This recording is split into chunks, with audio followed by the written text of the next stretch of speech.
আগামী রবিবার আন্তর্জাতিক নারী দিবস। তাকে কেন্দ্র করে কেন্দ্রীয় সরকারের মেরা যুবা ভারত দপ্তরের তরফে খন্ন্যান ইটেচুনা বিজয় নারায়ণ কলেজের মাঠে মেয়েদের নিয়ে হবে দৌড় প্রতিযোগিতা। বৃহস্পতিবার জিরাট বলাগড় বিজয় কৃষ্ণ কলেজের হলে ঘোষণা করেন মাই ভারত প্রকল্পের হুগলি জেলার আধিকারিক সৈকত মণ্ডল। এদিন কলেজের হলে সাংবাদিক সম্মেলন করে একথা জানান তিনি। এছাড়াও হাজির ছিলেন বলাগড় বিজয় কৃষ্ণ কলেজের অধ্যক্ষ প্রতাপ বন্দ্যোপাধ্যায়, খন্ন্যান ইটেচুনা বিজয় নারায়ণ কলেজের অধ্যক্ষ গৌতম বিট, কলেজ শিক্ষক পার্থ চট্টোপাধ্যায়, খেলো ইন্ডিয়ার প্রাক্তন অ্যাথলেটিক্স চ্যাম্পিয়ন বিশু দাস সহ প্রমুখ। তারা এদিন জানান, ইটেচুনা কলেজের প্রিন্সিপাল এখন প্রেজেন্ট আছে, তিনি বক্তব্য রাখবেন।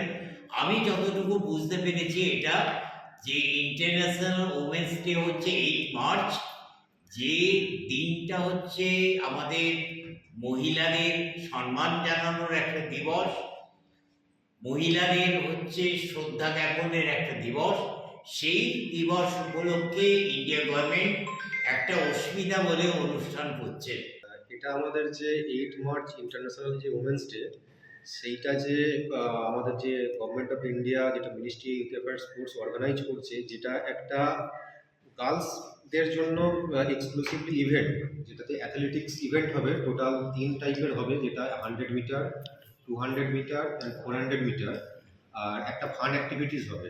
তো এই প্রোগ্রামটা আমাদের অল ওভার ইন্ডিয়াতে যাতে বেশি করে রিচ আউট হয়, মানে গার্লসদের কাছে, তারা এখানে যদি পার্টিসিপেট করতে চায়, তো সেই হিসাবে আমাদের প্রেস কনফারেন্সটা করা, যে যতটুকু আপনাদের মাধ্যমে, প্রেসের মাধ্যমে যতটুকু এই প্রচারটা যেন পায়, যাতে যারা এলিজিবল ক্যান্ডিডেট তারা যাতে এটা অ্যাটেনশন আসে তাদের মধ্যে। তো দেখি এই আমাদের ফার্স্ট ভেঞ্চার সৈকতবাবুকে বা মেরা যুবা ভারতকে কতখানা দিতে পারি আমরা কলেজের তরফ থেকে, এবং আন্তর্জাতিক যে নারী দিবস, সেই নারী দিবসে নারীদেরকে কতখানা সম্মান জানাতে পারি, তার আন্তরিক ইচ্ছে আমাদের রয়েছে।